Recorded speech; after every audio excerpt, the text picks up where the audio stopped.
Hey guys, welcome back to all on my channel that is Shakuntala Girl Classes. How are you all? I hope guys आप सबकी preparation बहुत अच्छी चल रही होगी. So इसी प्रिपरेशन को बेटर बनाने के लिए आज हम डिस्कस करेंगे लीगल एस्पेक्ट के एमसीक्यूज में जो कि आपका टॉपिक रहेगा जीएसटी. इसका मतलब आज हम गुड्स एंड सर्विसेज टैक्स के एमसीक्यूज को डिस्कस करने वाले हैं. तो रेडी हो सब? इससे पहले गाइस जो भी मेरे चैनल पर न्यू है वो मेरे चैनल को सब्सक्राइब कर सकते हैं, अपने फ्रेंड्स के साथ शेयर कर सकते हैं और बेल आइकन को प्रेस करना मत भूलिएगा जिससे आपको हर एक वीडियो की नोटिफिकेशन मिलती रहेगी. तो चलिए गाइस हम टाइम वेस्ट नहीं करेंगे ज़्यादा और हम हमारे टॉपिक को स्टार्ट करते हैं. सो जीएसटी के आज हम डिस्कस कर रहे हैं जैसा कि मैंने आपको बोला. सो ये रहा आपका first question. Which of the following taxes have subsumed in GST? GST के अंदर कौन कौन से टैक्सेस जो है उनको सबस्यूम्ड कर दिया गया, इन्वॉल्व कर दिया गया. कहने का मतलब क्या है, देखिए पहले आपके क्या थे टैक्सेस, बहुत सारे इनडायरेक्ट टैक्सेस थे. मैं आपको थोड़ा सा इसमें बता देती हूँ. देखो टैक्सेस क्या है, आपके दो तरह के टैक्सेस होते हैं. एक होता है आपका डायरेक्ट टैक्स, एक होते हैं आपके इनडायरेक्ट टैक्स. डायरेक्ट टैक्स क्या होते हैं, जो कि डायरेक्ट आपके किसके ऊपर लगते हैं, मतलब जिस पर्सन पर वो टैक्स लगेगा उसे ही वो क्या है पे करना पड़ेगा डायरेक्टली. और जबकि इनडायरेक्ट टैक्स क्या है कि लगता तो टैक्स किसी और पर है लेकिन हम उसके बर्डन को शिफ्ट कर सकते हैं किसी और पर्सन पर. लाइक अगर मान लीजिए मैं एक शॉपकीपर हूँ, मेरे ऊपर टैक्स लगना है किसी गुड्स पर, मैंने वो गुड्स कस्टमर को सेल कर दी और मैंने जो टैक्स था वो कस्टमर से ले लिया. तो इनडायरेक्टली यहाँ पर टैक्स किसने पे किया, कस्टमर ने पे किया. उसे बोलते हैं इनडायरेक्ट टैक्स. तो पहले क्या था कि जीएसटी आने से पहले आपके बहुत सारे इस तरह के इनडायरेक्ट टैक्सेस थे. लाइक आपके वैट हो गया, सेल्स टैक्स, एक्साइज ड्यूटी और मतलब बहुत सारे टैक्सेस थे. तो अब आपको बताना है कि जीएसटी के आने के बाद में ये सारे कौन कौन से टैक्सेस जो है वो जीएसटी ने निगल लिए, कहने का मतलब ख़त्म कर दिए. और जीएसटी का मेन मोटिव क्या था गाइस, पूरे जो हमारा नेशन है उसको वन नेशन बनाना. मतलब इसका क्या था कि हर एक नेशन में सिर्फ एक ही रेट चले टैक्स की. तो ये जीएसटी का मेन मोटिव था. तो आप बताइए जीएसटी के आने से कौन कौन से टैक्सेस आपके ख़त्म हो गए. Central sales tax, central excise duty, VAT या ऑल ऑफ द दीज. तो इसका करेक्ट आंसर आपका क्या होगा, option number 4, that is all of the these. अब देखिए गाइस ये क्या है, देखो मैंने आपको बताया जीएसटी के आने से बहुत सारे टैक्सेस जो है वो क्या हो गए, उनको जीएसटी की वजह से ख़त्म कर दिया गया और सिर्फ सब पर एक ही रेट लगाई गई जो कि जीएसटी है. ठीक है. तो अब देखिए, अब हम बताएंगे कि जीएसटी के आने से कितने जो है अलग अलग टैक्सेस सब्स्यूम्ड हुए. तो ये देखिए गाइस, जब जीएसटी आया तो जीएसटी के आने से आपके जो कुछ एक सेंट्रल लेवल के जो इनडायरेक्ट टैक्सेस थे उनको सब्स्यूम किया गया और कुछ एक आपके स्टेट लेवल के जो टैक्सेस हैं उनको जीएसटी में सब्स्यूम कर लिया गया. तो अब देखिए जो आपके सेंट्रल लेवल के जो टैक्स थे वो टोटल 8 तरह के जो टैक्स है वो क्या किए गए, जीएसटी के अंदर इंक्लूड किए गए. इसका मतलब यहाँ से इनको निकाल कर जीएसटी में डाला गया और 9 आपके स्टेट लेवल के टैक्सेस थे जो कि जीएसटी ने क्या कर दिए, सब्स्यूम्ड कर दिए. तो अब ये देखिए ये कौन कौन से टैक्सेस थे. फर्स्ट वन है आपका सेंट्रल एक्साइज ड्यूटी. एक तो सेंट्रल एक्साइज ड्यूटी जो है उसे सब्स्यूम्ड किया. नेक्स्ट आपका एडिशनल एक्साइज ड्यूटी, एक आपका एक्साइज ड्यूटी जो कि लेविड है under the medical and toilet preparation, मतलब जो कि आपका एक्साइज ड्यूटी एक्ट 1955 के अंडर है. आपके सर्विसेज टैक्स हो गए. Additional custom duty commonly known as countervailing duty, जो एडिशनल कस्टम ड्यूटी होती है. अब एडिशनल कस्टम ड्यूटी जिसको कि हम काउंटर वेलिंग ड्यूटी कहते हैं. अब काउंटर वेलिंग ड्यूटी क्या है ये बता देती हूँ मैं आपको थोड़ा सा. ये देखिए जब आप इंटरनेशनल बिजनेस की स्टडी करते हो तो उसके अंदर जब आप पढ़ते हैं ना हम tariff and non tariff barrier, तो उसके अंदर जो आपका टैरिफ बैरियर है उसका ये एक पार्ट है काउंटर वेलिंग ड्यूटी. ये क्या होता है गाइस, देखो हर एक कंट्री क्या चाहती है कि उसके क्या हो, एक्सपोर्ट्स ज़्यादा से ज़्यादा हो. तो होम कंट्री की जो गवर्नमेंट है वो अपने एक्सपोर्टर को क्या करती है, वो अपने एक्सपोर्टर को सब्सिडीज देती है कि आप ज़्यादा से ज़्यादा एक्सपोर्ट करो. ठीक है. तो अब जैसे ही गवर्नमेंट, अगर होम कंट्री की गवर्नमेंट सब्सिडी देगी तो क्या होगा, जो एक्सपोर्टर है उनको बेनिफिट मिलेगा। तो वो क्या करते हैं कि वो अनदर कंट्री के अंदर जाकर अपना प्रोडक्ट का प्राइस सस्ता कर देते हैं ताकि वो वहाँ की मार्केट को कैप्चर कर सके। अब देखो, अब उन्होंने तो बोला हम दूसरी कंट्री में जाकर प्राइस कम करके वहाँ की मार्केट शेयर को हम क्या कर सकते हैं, गेट कर सकते हैं। लेकिन जो आपकी होस्ट कंट्री की जो गवर्नमेंट है, मतलब जो आपकी फॉरेन कंट्री की गवर्नमेंट है, वो कहेगी किस लिए, हम पागल थोड़ी ना है। मतलब वो क्या बोलेगी, वो जितनी भी सब्सिडी होम कंट्री की गवर्नमेंट उनको देती है ना, उतना वो वहाँ पर इम्पोर्ट ड्यूटी लगा देती है। वो उनकी वहाँ पर एक्स्ट्रा ड्यूटी लगा देती है कि अगर आप हमारे कंट्री में इम्पोर्ट करोगे तो आपको जो है ये ड्यूटी पे करनी पड़ेगी। उसको बोलते हैं काउंटर वेलिंग ड्यूटी। इसका मतलब एक की इफ़ेक्ट को ख़त्म करने के लिए, एक गवर्नमेंट की इफ़ेक्ट के ख़त्म करने के लिए जब दूसरी गवर्नमेंट क्या करती है, इम्पोर्ट ड्यूटी लगा देती है, तो उसे काउंटर वेलिंग ड्यूटी कहते हैं। और ये बेसिकली डोमेस्टिक प्रोडक्ट को प्रोटेक्ट करने के लिए लगाई जाती है। क्लियर हुआ? ठीक है, तो ये भी क्या किया गया, आपका जीएसटी में इंक्लूड किया गया। स्पेशल एडिशनल ड्यूटी जो कस्टम की उसको भी, and central surcharge and cess so far as they relate to the supply of goods and services, जो कि आपके सेंट्रल सरचार्ज या सेस है जो कि आपकी गुड्स की सप्लाई से रिलेटेड है, वो सब भी इसमें आए गए। अब आप पूछोगे कि मैम ये सप्लाई सप्लाई क्या, तो देखो, जो आपके गुड्स एंड सर्विसेज की जब हम सेल परचेज की बात करते हैं तो जीएसटी के अंदर उसको क्या बोलते हैं, उसका मतलब है सप्लाई। कहने का मतलब जब हम गुड्स एंड सर्विसेज दोनों की बात करते हैं तो उसको हम जीएसटी में क्या बोलेंगे कि सप्लाई है ये। इसका मतलब क्या है, सप्लाई। इंपोर्ट एंड एक्सपोर्ट की अगर बात करो, परचेज सेल की बात करो, तो वो आपकी क्या होगी, सप्लाई सप्लाई कहा जाएगा। ठीक है, ये थे आपके सेंट्रल लेवल के टैक्स। अब कुछ एक आपके स्टेट लेवल के टैक्सेस भी थे। वो कौन कौन से हैं जिनको सब्स्यूम्ड किया, एंटरटेनमेंट टैक्स हो गया, central sales tax, octroi and entry tax, purchase tax, luxury tax, tax on lottery, betting and gambling, state tax and surcharge insofar as they relate to supply of goods and services। तो ये सारे जो आपके taxes है ये क्या हो गए, आपके स्टेट लेवल के टैक्सेस है जिनको कि जीएसटी में सब्स्यूम्ड किया गया। तो इसका करेक्ट आंसर क्या होगा, option number D. Clear to everyone? So the next question on your screen, list one of the constitution. Constitution की जो लिस्ट वन है उसके अंदर मैटर्स कंटेन किए जाते हैं इन रिस्पेक्ट ऑफ विच, कौन सी गवर्नमेंट के रिस्पेक्ट में। जिसका मतलब, कहने का मतलब क्या है, देखो मैंने आपको मेरे प्रीवियस चैप्टर लेक्चर में भी बताया था कि हमारी जो कॉन्स्टिट्यूशन है उसके अंदर टोटल कितने आर्टिकल है गाइस, उसके अंदर टोटल 448 आर्टिकल है, राइट। 448 आर्टिकल हमारी कॉन्स्टिट्यूशन के अंदर है। उसके 7th शेड्यूल के अंदर क्या किया गया कि जो पावर है उसको 3 अलग अलग पार्ट में क्लासीफाई किया गया। यूनियन लिस्ट, 3 अलग अलग लिस्ट में क्लासीफाई किया, union list, state list and concurrent list. Union list जो है वो क्या है, उसके अंदर सेंट्रल गवर्नमेंट जो है उसका राइट होता है।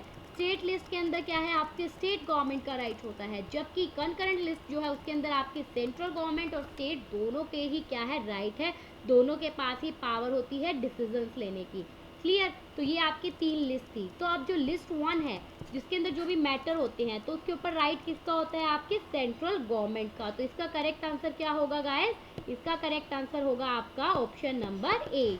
क्लियर? अब देखिए यहाँ क्या लिखा है, यूनियन लिस्ट जो है उसके अंदर 7th शेड्यूल में कॉन्स्टिट्यूशन ऑफ इंडिया में उसमें क्या बोला गया कि उसके अंदर 100 केस आते हैं। 100 केस का मतलब क्या है गाइस, देखो तीनों लिस्ट के अंदर क्या है, एंट्रीज। तीनों लिस्ट में जो जो केसेस आते हैं उनको क्या एंट्री का नाम दिया जाता है। तो आपकी यूनियन लिस्ट के अंदर क्या है, टोटल 100 एंट्री आती है। और 100 में से गाइस जो आपकी 82 एंट्री होती है वो आपकी किससे रिलेटेड होती है, इनकम टैक्स से रिलेटेड होती है। लेकिन अदर देन एग्रीकल्चर इनकम, याद रखना इसे, ठीक है। तो ये इसका करेक्ट आंसर क्या होगा आपका, ऑप्शन नंबर ए। क्लियर हुआ सबको? So next question on your screen, GST is levied on supply of all goods and services except, बताइए जीएसटी जो है वो गुड्स एंड सर्विसेज के सप्लाई के ऊपर लगता है, सभी के ऊपर, लेकिन किसको छोड़कर। कहने का मतलब अब आपको ये बताना है कि जीएसटी जो है वो किन किन गुड्स पर नहीं लगता। बताइए, क्या वो alcoholic liquor for human consumption पर, टोबैको, हेल्थ केयर सर्विसेज या ऑल ऑफ द अबव? तो बताइए गाइज इसका करेक्ट आंसर क्या होगा? इसका करेक्ट आंसर होगा आपका option number A, that is alcoholic liquor for human consumption. अब आप बोलोगे कि मैम ये ऑप्शन नंबर ए क्यों? क्योंकि अल्कोहल पर तो आप मतलब टैक्स लगना चाहिए ना, और आप बोल रहे हो कि जीएसटी अल्कोहल पर लगता ही नहीं। यस, जीएसटी नहीं लगता बट अल्कोहल पर डबल टैक्स लगता है। कैसे?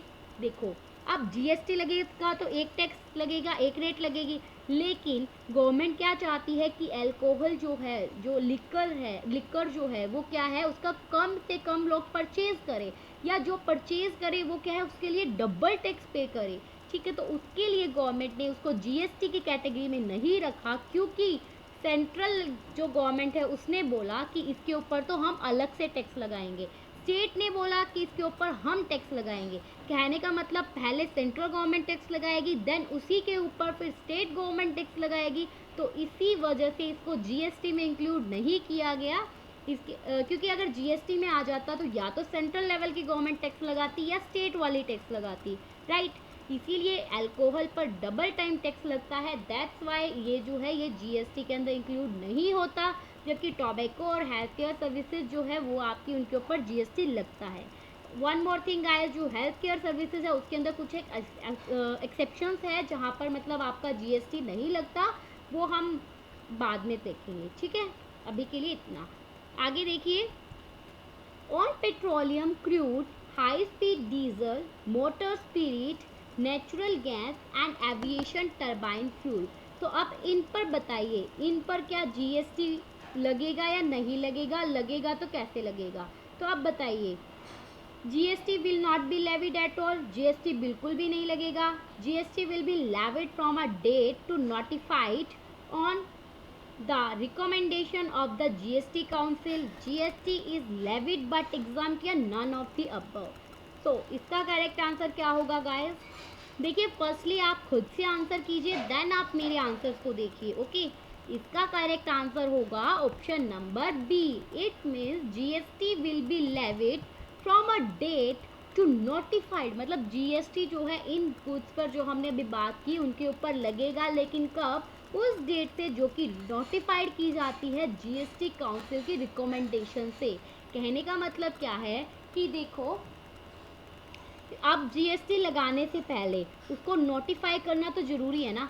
आपने ये भी सुना होगा, जब भी कोई भी एक्ट भी बनता है ना, तो एक्ट तब तक लागू नहीं होता जब तक कि उसको नोटिफाई नहीं किया जा सकता ऑफिशियल गैजेट के अंदर, राइट। तो हर चीज़ को अप्लाई होने के लिए, हर चीज़ लगने के लिए आप उसे डायरेक्ट नहीं लगा सकते, वो जो है नोटिफाइड किया जाना चाहिए पहले जीएसटी काउंसिल के द्वारा। अगर जीएसटी काउंसिल उसको रिकमेंड नहीं करेगी तो तब तक आप उसके ऊपर जीएसटी नहीं लगा सकते, ठीक है। तो इनके ऊपर जीएसटी लगेगा, लेकिन उस डेट से जब आपका जीएसटी काउंसिल रिकमेंडेशन दे देगा। Clear to everyone?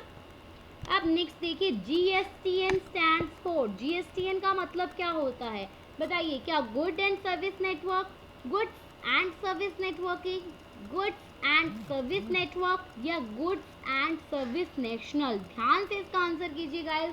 I know आपको लगेगा कि मैम दो ऑप्शन सेम दे रखे हैं या ऐसा कुछ, तो नहीं, कोई भी ऑप्शन सेम नहीं है, अच्छे से देखिए। इसका करेक्ट आंसर क्या होगा guys? Option number C, yes, option number C, जिसका मतलब goods and service network. Goods, देखो फर्स्ट ऑप्शन क्या कहता है? Only good and service network. No, ये करेक्ट नहीं है। Goods and service networking, no, इसका करेक्ट क्या है? Goods and service network. अब गाइस बात आती है कि ये जीएसटीएन होता क्या है। अब आप लोग पूछोगे मैम ये जीएसटीएन क्या है, तो ध्यान से सुनना, इसको डिटेल में बताती हूँ। देखिए, जीएसटीएन क्या होता है? ये एक non profit, non government organisation है। ये मतलब क्या करता है? ये एक नॉन प्रॉफिट ऑर्गेनाइजेशन है, ठीक है, नॉन गवर्नमेंट ऑर्गेनाइजेशन है। अब नॉन गवर्नमेंट ऑर्गेनाइजेशन का मतलब क्या है कि यहाँ पर गवर्नमेंट का शेयर कम है, प्राइवेट वालों का शेयर ज़्यादा है। अब आगे देखते जाओ, आपको समझ में आएगा। It will manage the entire IT system of GST portal. देखो जीएसटी पोर्टल का जितना भी आईटी सिस्टम है, अब देखो जीएसटी की अब आप क्या करते हो, जीएसटी के लिए जब भी रजिस्टर कराते हो खुद को, सब कुछ क्या होता है, ऑनलाइन होता है ना। तो उस पूरे जीएसटी पोर्टल का जो जितना भी आपका इंफॉर्मेशन टेक्नोलॉजी जो सिस्टम है ना, उस सबको मैनेज करने का काम कौन करता है, आपका जीएसटीएन। आप ये कह सकते हो जीएसटी के जितना भी पूरा डेटाबेस है ना, उसकी मदर है ये जीएसटीएन। ठीक है, ये पोर्टल क्या करता है, ये गवर्नमेंट के द्वारा यूज़ किया जाता है कि वो हर एक फाइनेंशियल ट्रांजेक्शन्स को क्या कर सके, ट्रैक कर सके और टैक्स पेयर को सारी की सारी सर्विसेज दे सके।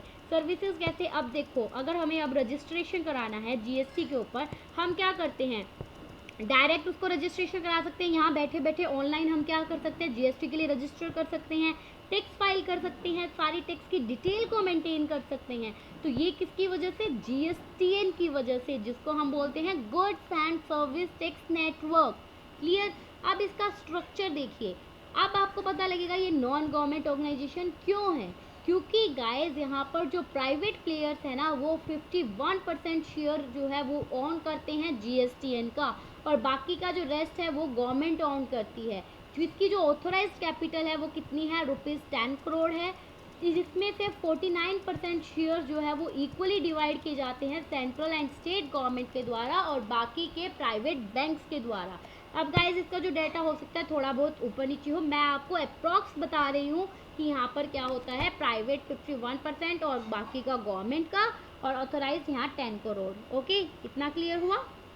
अब आगे देखिए साइलेंट फीचर्स ऑफ जीएसटीएन। अब जीएसटीएन के फीचर्स क्या होते हैं, पहला फीचर क्या है, नेशनल, ये गाइस थोड़ा सा यहाँ पर मिसप्रिंट हो गया है, नेशनल ट्रस्टेड इंफॉर्मेशन यूटिलिटी। इसका मतलब क्या है, ये नेशनल लेवल की एक ट्रस्टेड जो है यूटिलिटी है। मतलब यहाँ पर जो है जीएसटीएन क्या करता है, एक रिलायबल एफिशिएंट जो है आपका वर्क करता है जीएसटी के लिए। ये क्या है, एक अच्छी से स्मूथनिंग फंक्शनिंग करता है जीएसटी की इंडिया में। ठीक है, नेक्स्ट क्या है, handle complex transaction. Handle complex transaction का मतलब क्या है, देखिए सबसे पहले जीएसटी क्या है, एक डेस्टिनेशन बेस्ड टैक्स है। डेस्टिनेशन का मतलब क्या है, ये वहाँ लगता है जहाँ पर क्या होती है, गुड्स एंड सर्विसेज कंज्यूम की जाती है। डेस्टिनेशन का मतलब यही होता है ना, डेस्टिनेशन का मतलब जहाँ पर गुड्स एंड सर्विसेज को कंज्यूम किया वहाँ पर ही ये क्या होगा, लग जाएगा। तो अब यहाँ पर देखो क्या है कि जब आप आईजीएसटी की एडजस्टमेंट करते हो, आईजीएसटी क्या होती है गाइस, इंटर स्टेट ट्रेड जो होती है, दो स्टेट्स के बीच में जो ट्रेड होती है गवर्नमेंट लेवल पर, या आप क्या करते हो, मतलब अपनी गवर्नमेंट लेवल पर करते हो, अपनी अपनी स्टेट में करते हो, या आप इंटरनेशनल स्टेट पर करते हो, तो ये बहुत ज़्यादा कॉम्प्लेक्स ट्रांजेक्शन्स हो जाती है जिसको कि मतलब कंट्रोल करना इतना इजी नहीं होता। तो जीएसटीएन जो है बहुत इजीली जो है उन ट्रांजेक्शन को क्या करता है, कंट्रोल करता है, सारी सर्विसेज प्रोवाइड करता है। क्लियर। और इसके फीचर्स क्या है, all information will be secure. अब गाइस एक बात बताओ, जब आप जीएसटी के लिए रजिस्टर करते हो तो आपको अपनी सारी इन्फॉर्मेशन देनी पड़ती है ना। तो ये यहाँ पर जीएसटीएन का मेन फीचर क्या है, सेंट्रल गवर्नमेंट इस बात का स्पेशल ध्यान रखती है कि जितनी भी टैक्स पेयर की जितनी भी पर्सनल इन्फॉर्मेशन है, डिटेल है, उनको कॉन्फिडेंशियल रखा जाए, उनको सिक्योर रखा जाए। क्लियर। उसके बाद में क्या है, expenses will be sure. Expenses का मतलब क्या है कि यहाँ पर जो यूज़र जो है वो क्या करते हैं, यूज़र के जितने भी एक्सपेंसेस होते हैं ना, वो सेंट्रल और स्टेट गवर्नमेंट क्या करती है, इक्वल प्रोपोर्शन में शेयर करती है। ठीक है, किसके बिहाफ पर, यूज़र के बिहाफ पर। इसका मतलब क्या है कि यूज़र के जो भी अगर एक्सपेंसेस हो गए तो वो क्या करेगी, सेंट्रल गवर्नमेंट और स्टेट गवर्नमेंट इक्वल प्रोपोर्शन में शेयर कर लेगी। इतना क्लियर हुआ। अब आगे देखिए ये क्वेश्चन, तो आपका इसका आंसर क्या हुआ, GSTN goods and service network, आपको क्लियर हो चुका क्या होता है। अब आगे देखिए, अब जीएसटीएन का फंक्शन क्या है, functions of goods and service network include, बताइए गुड्स एंड सर्विस नेटवर्क का जो फंक्शन है उसमें क्या क्या आते हैं, facilitate registration, forwarded return to central and state university, computation and settlement of IGST, या ऑल ऑफ द अबव। तो बताइए गाइज इसका करेक्ट आंसर क्या होगा, इसका करेक्ट आंसर होगा आपका ऑल ऑफ द अबव। इसका मतलब ये सारे के सारे आपके फंक्शन है जीएसटीएन के। देखो क्या क्या आते हैं फंक्शंस में, जो भी इन्वॉइसेस है, जो भी वेरियस रिटर्न्स भरी जाती है, जो भी रजिस्ट्रेशन है या पेमेंट एंड रिफंड, ये सारे एक आपके फंक्शन होते हैं जीएसटीएन के। क्लियर। अब आगे आता है विच of the following tax levied on intra state supply. अब इंट्रा स्टेट सप्लाई क्या होता है बताइए, और कौन सा टैक्स लगता है इंट्रा स्टेट सप्लाई पर। इंट्रा स्टेट सप्लाई का मतलब होता है guys with in a state supply. जब एक ही स्टेट के अंदर अगर गुड्स एंड सर्विसेज की सप्लाई की जा रही है तो उसको बोलते हैं इंट्रा स्टेट सप्लाई। तो आप बताइए जल्दी से कि ये होती क्या है। इसका मतलब इंट्रा स्टेट सप्लाई जो है उसके ऊपर कौन सा टैक्स लगेगा, क्या central goods and service tax लगेगा, या स्टेट या यूनियन टेरिटरी, या फिर दोनों, या फिर आईजीएसटी। बताइए उस पर कौन सा लगेगा, जल्दी से इसका आंसर कीजिए गाइस।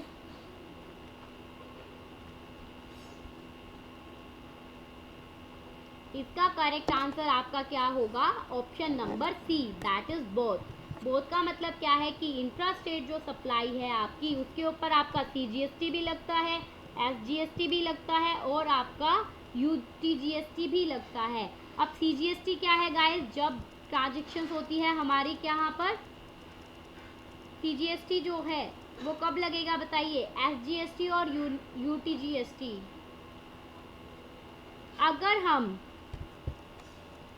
अगर हम देखिए गाइस, अगर हम क्या करते हैं, मान लीजिए ट्रेड करते हैं हरियाणा से हरियाणा के अंदर ही, अगर मैं बात करती हूँ, अगर हम हरियाणा है, हरियाणा वाले अगर हरियाणा में ट्रेड करेंगे तो वो क्या होगी आपकी एसजीएसटी होगी। लेकिन अगर यूटीजीएसटी क्या होगी जब हम union territory goods and service tax की बात करते हैं। इसका मतलब अगर चंडीगढ़ वाले चंडीगढ़ में करते हैं तो वो आपका यूटीजीएसटी हो गया, ठीक है। और सीजीएसटी क्या होगा गाइस, जब हमारे सेंटर की बात आ जाती है, जब सेंट्रल गवर्नमेंट जो है वो करती है तो वो आपकी क्या हो जाएगी सीजीएसटी, उसके ऊपर क्या लग जाएगा सीजीएसटी लग जाएगा। इतना क्लियर हुआ। लेकिन आईजीएसटी कहाँ लगता है, जिसको हम integrated goods and service tax कहते हैं, ये आपका तब लगता है जब विद इन टू स्टेट, जब विद इन टू स्टेट अगर सप्लाई हो रही है तो उसको हम क्या लगाएंगे आईजीएसटी लगाएंगे। लेकिन अगर विद इन स्टेट हो रही है तो वहाँ पर आपके ये दोनों लगेंगे। अब सीजीएसटी कब लगेगा, जब आपका जो टैक्स है वो या तो सेंट्रल गवर्नमेंट लगाएगी या कलेक्ट करेगी सेंट्रल गवर्नमेंट। एसजीएसटी कब लगेगा, जब स्टेट गवर्नमेंट या स्टेट लेजिस्लेशन कलेक्ट करेंगे या लगाएंगे, ठीक है। और यूटीजीएसटी में आपके क्या आ जाते हैं, सारी की सारी आपकी यूनियन टेरिटरी आ जाती है, लाइक आपके लक्षद्वीप हो गए, और अंडमान एंड निकोबार आइसलैंड हो गए, दादरा एंड नगर हवेली हो गए, ठीक है। तो ये आपके लगाए भी उन्हीं के द्वारा जाते हैं यूनियन टेरिटरी के द्वारा, और आपके कलेक्ट भी यूनियन टेरिटरी के द्वारा ही किए जाते हैं। क्लियर हुआ सबको। तो इसका correct answer option C. So the next question is IGST is levied on. बताइए अब आईजीएसटी किसके ऊपर लगेगा, ये इसको बोलते हैं integrated goods and service tax. तो अब ये किस पर लगता है, क्या ये इंटर स्टेट सप्लाई पर लगता है, इंट्रा स्टेट सप्लाई पर, बोथ या नन ऑफ दिस। तो बताइए गाइज। ऑब्वियसली मैम अभी तो बताया, अगर इंट्रा के ऊपर आपका सीजीएसटी और यूटीजीएसटी और एसजीएसटी लगेगा तो इंटर स्टेट पर क्या लगेगा आईजीएसटी। इंटर स्टेट का मतलब क्या है guys, within two state. इसका मतलब क्या है कि जब आपकी गुड्स एंड सर्विसेज दो स्टेट के अंदर, दो अलग अलग स्टेट के अंदर अगर क्या हो रही है, मूव कर रही है, सप्लाई हो रही है, तो हम क्या बोलेंगे वहाँ पर आईजीएसटी जो है वो क्या करेगी, टैक्स लगाएगी या फिर उसको कलेक्ट करेगी। क्लियर हुआ। आईजीएसटी में आपकी सारी आ जाती है। अब आगे आता है आपका dash is levied on the import of goods and services. बताइए अगर आपने गुड्स एंड सर्विसेज को इम्पोर्ट करना है तो कौन सा टैक्स लगेगा, IGST, CGST and SGST, CGST and UTGST, या नन। तो ऑब्वियसली गाइस बहुत सिंपल है कि अगर आप गुड्स एंड सर्विसेज को इम्पोर्ट कर रहे हो, इम्पोर्ट कब करोगे, जब आप अपनी स्टेट में तो करोगे नहीं इम्पोर्ट, जब आप अदर स्टेट से अपनी स्टेट में अगर कर रहे हो तो उसको बोलते हैं इम्पोर्ट कर रहे हो। तो वहाँ पर आपकी क्या लगेगी आईजीएसटी लगेगी, वहाँ पर आपकी क्या लगेगी आईजीएसटी लगेगी। So correct answer of this question is IGST, integrated goods and service tax. Clear. अब आता है आपका नेक्स्ट क्वेश्चन। बताइए maximum rate of IGST can be. IGST की मैक्सिमम रेट कितनी हो सकती है, 20%, 30%, 40% या नन। जल्दी से इसका आंसर कीजिए गाइस, मैक्सिमम रेट आईजीएसटी की कितनी हो सकती है। अब गाइस देखो, ये इस तरह के जो क्वेश्चंस है ये तो अब आपको क्रैम ही करने पड़ेंगे, क्योंकि ये रेट्स आपको लर्न करनी पड़ेगी, इनका कुछ आपका समझने का वे नहीं होता। ठीक है, तो इसका करेक्ट आंसर आपका क्या होगा? Option number C. इसका मतलब क्या है? 40%। क्लियर? ओके। अब ये 40% जो लगेगा ना, ये मैं आपको बता देती हूँ। जैसे कि आईजीएसटी किसका कॉम्बिनेशन है? मैंने आपको बताया सीजीएसटी का और एसजीएसटी का। और आपको पता है सीजीएसटी और एसजीएसटी क्या करती है? इक्वल प्रपोर्शन में शेयर करती है। तो इसका मतलब 20% सीजीएसटी की होती है, 20% आपकी एसजीएसटी की होती है, और ये दोनों मिलकर आपके 40% आपकी आईजीएसटी बनाते हैं। क्लियर? क्लियर हुआ गाइस?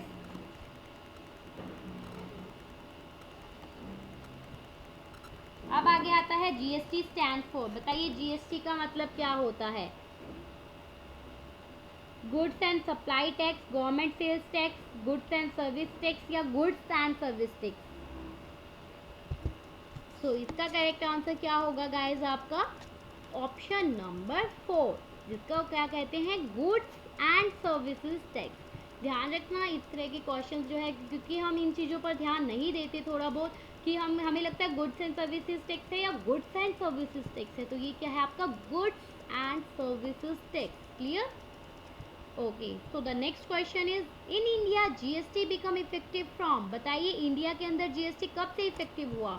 इज इट 1 अप्रैल 2017, 1 जैन 2017, 1 जुलाई 2017, और 1 मार्च 2017?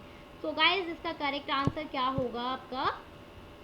इसका करेक्ट आंसर होगा ऑप्शन नंबर सी, 1 जुलाई 2017 को आपका जीएसटी जो है वो क्या हुआ? इफेक्टिव हुआ। So next question is, which of the following tax is not subsumed in GST? बताइए जीएसटी में कौन कौन से टैक्सेस जो है जिनको सबस्यूम नहीं किया गया? अभी मैंने पहले आपसे जो बताया था, फर्स्ट क्वेश्चन हमने डिस्कस किया, जिसमें मैंने आपको डिटेल बताई थी कि कौन कौन से टैक्सेस को सबस्यूम किया गया। अब बताइए कौन सा इनमें से नहीं किया गया? देखते हैं आपको कितना याद है।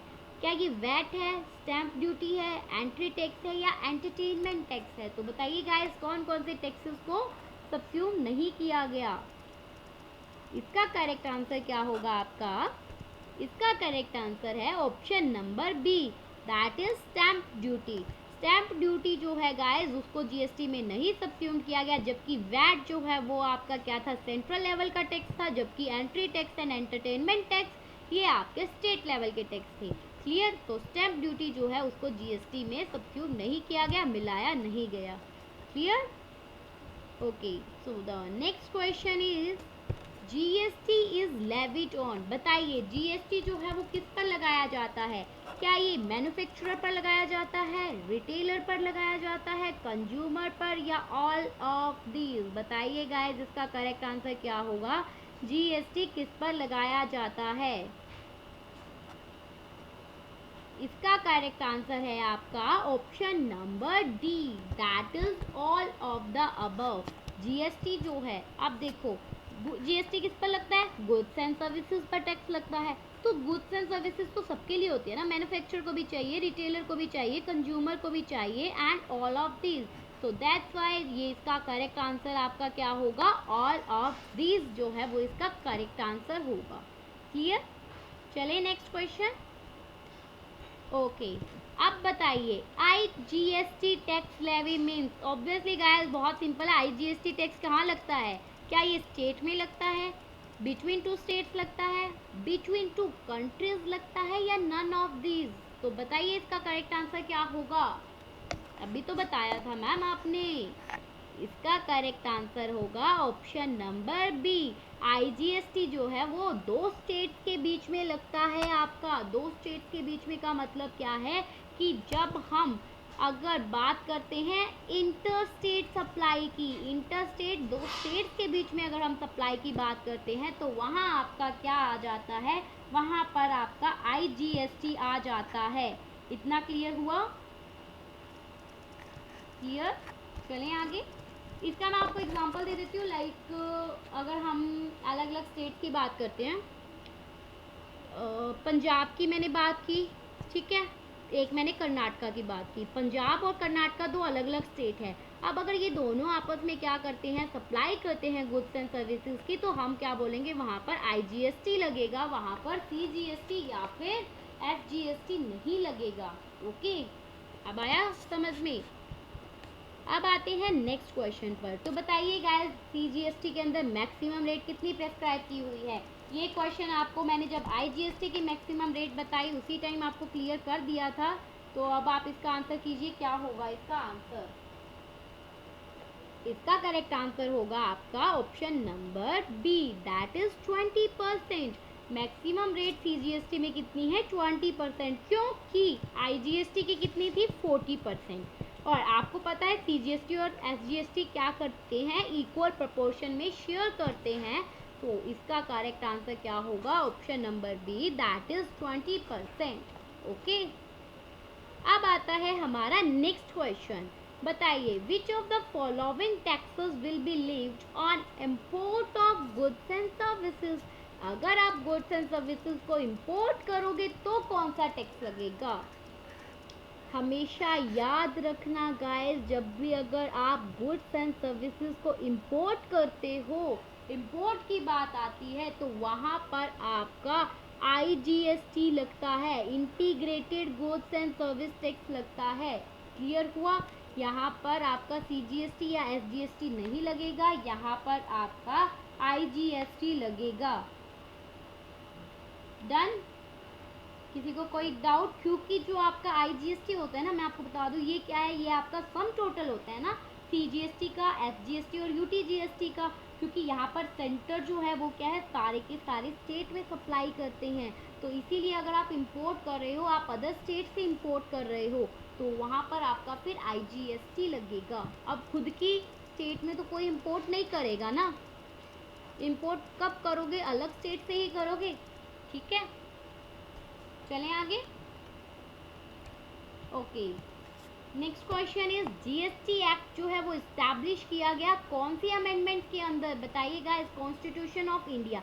देखो, हमारा जो कॉन्स्टिट्यूशन है उसमें क्या है, टाइम टू टाइम अमेंडमेंट्स करते जाते हैं। अमेंडमेंट्स क्यों, अब ऑब्वियसली गाइज, अब हमारा कॉन्स्टिट्यूशन जो है वो कब का बना हुआ। अब अगर उसमें अमेंडमेंट नहीं करोगे, आपको पता है कि हमारा बिजनेस इन्वायरमेंट जो होता है वो क्या है, डायनामिक रहता है, कितने चेंजेस आते रहते हैं। हर साल फाइनेंस एक्ट जो है वो किस लिए बनाया जाता है, हर साल बिल जो है वो क्यों पास किया जाता है, फंड फैब को, क्योंकि जो भी चेंजेस होते हैं उनको क्या किया जा सके, अपडेट किया जा सके।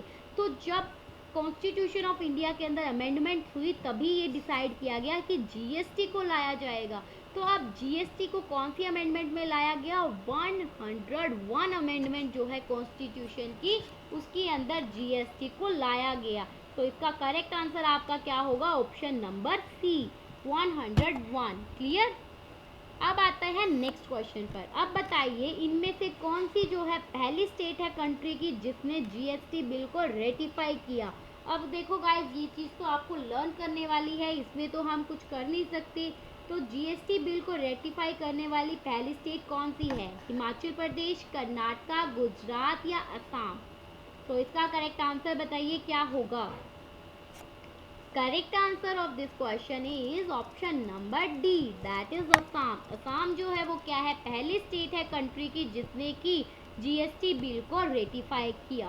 क्लियर। चले आगे।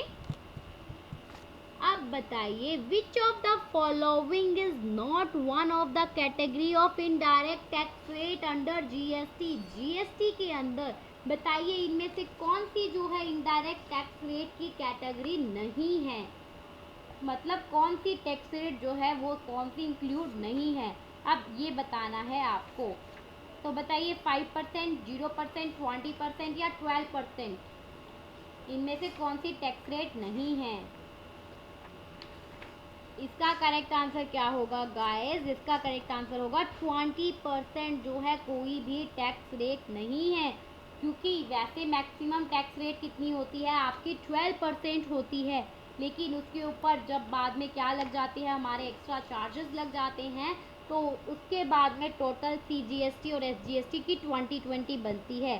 ठीक है, तो अब आपका मतलब यहाँ पर क्या है, 20% कोई भी टैक्स रेट नहीं है, ये इसका करेक्ट आंसर है। लेकिन मैं आपको अब यहाँ पर सारी की सारी रेट्स जो है वो डिफाइन करूँगी। देखिए, देखो टैक्स रेट कौन कौन सी होती है, 0%, 5%, 12%, 18% एंड 28%। बेसिकली जो है ये आपकी क्या है, टैक्स रेट्स है। ठीक है, 0% जो है वो आपकी लगती है फूड ग्रेड्स पर। 5% जो होती है वो गाइज आपकी मास कंजप्शन की जो आइटम्स है वहाँ पर लगती है। उसके बाद में 12% जो है वो आपकी कहाँ लगती है, washing machines, AC, refrigerator, shampoo, shaving stuff, इन सब चीज़ों पर। 18% कहाँ लगती है आपकी, कार्स एंड बाइक्स पर लगती है। और जबकि 28% जो है वो आपकी लगती है लग्जरी कार, मतलब जो लग्जरी आइटम हो जाती है ना, वो उन पर सब जगह आपकी लगती है 28%। तो अब यहाँ देखिए थोड़ी सी डिटेल। अब जीएसटी रेट्स हमने वहाँ कॉमन रेट की बात की, लेकिन गुड्स के लिए अलग रेट है, सर्विसेज के लिए थोड़ी सी अलग रेट है। ऑब्वियसली गुड्स अलग होगी और सर्विसेज अलग होगी ना। तो गुड्स के अंदर क्या है, आपकी 6 टाइप्स ऑफ रेट्स यहाँ है कि देखो, फूड ग्रेन्स पर क्या होगी, नील होगी। लेकिन उसके बीच में फिर 0.5% जो आती है वो किसके लिए होती है गाइस, जो आपके प्रीशियस मेटल्स होते हैं ना, जो स्टोन्स है, जेम्स है, आपके गोल्ड, डायमंड, इनके ऊपर आपकी स्पेशल रेट लगती है जो कि 0.25% है। फिर 5% आपकी लगती है शुगर पर, स्पाइसेस वगैरह जो मास कंजप्शन आती है। कंप्यूटर मॉनिटर यहाँ आपकी 12% लगती है आपकी। फिर 18% लगती है आपकी सॉफ्ट हेयर ऑयल लिखे हुए हैं, लेकिन बेसिकली यहाँ पर आपकी कार, बाइक, स्कूटर्स ये सब भी आ जाते हैं। और 28% आपकी लगती है एसी या रेफ्रिजरेटर पर। क्लियर, ये तो थी आपकी गुड्स की जीएसटी रेट। लेकिन सर्विसेज की भी तो जीएसटी रेट होती है ना। तो सर्विसेज में देखिए, जो आप बेसिक सर्विसेज प्रोवाइड करते हो ना, लाइक आप अकाउंट्स की सर्विसेज देते हो, ठीक है, जो भी हॉस्पिटल्स वगैरह में आपकी होती है, मतलब वो सब रेट्स है, वो क्या है, नील होती है। ठीक है, वहाँ पर आपका कोई भी रेट नहीं लगती। लेकिन जब आपकी, अगर हम रेंटल कैब सर्विसेज की बात करते हैं, एयर ट्रैवल सर्विसेज की बात करते हैं, जैसे आप टैक्सी करके जाते हो वो सर्विसेज हो गई। एयर ट्रैवल में जो आपकी एयर होस्टेस होती है उनकी सर्विसेज है, वो सब आपकी उसके ऊपर लगेगा 5% जीएसटी। फिर आती है आपकी जैसे मूवी टिकट। अब थोड़ा सा हमारे कहते हैं ना कि थोड़े अगर हम अपने ऊपर कुछ स्पेंड कर रहे हैं, मूवी वगैरह देखने जा रहे हो, तो फिर आ जाती है फिर गवर्नमेंट लाइन पे कि चलो अब थोड़ा सा टैक्स एक्स्ट्रा ले लिया जाए। यहाँ पर फिर आपकी 12% जीएसटी लगती है।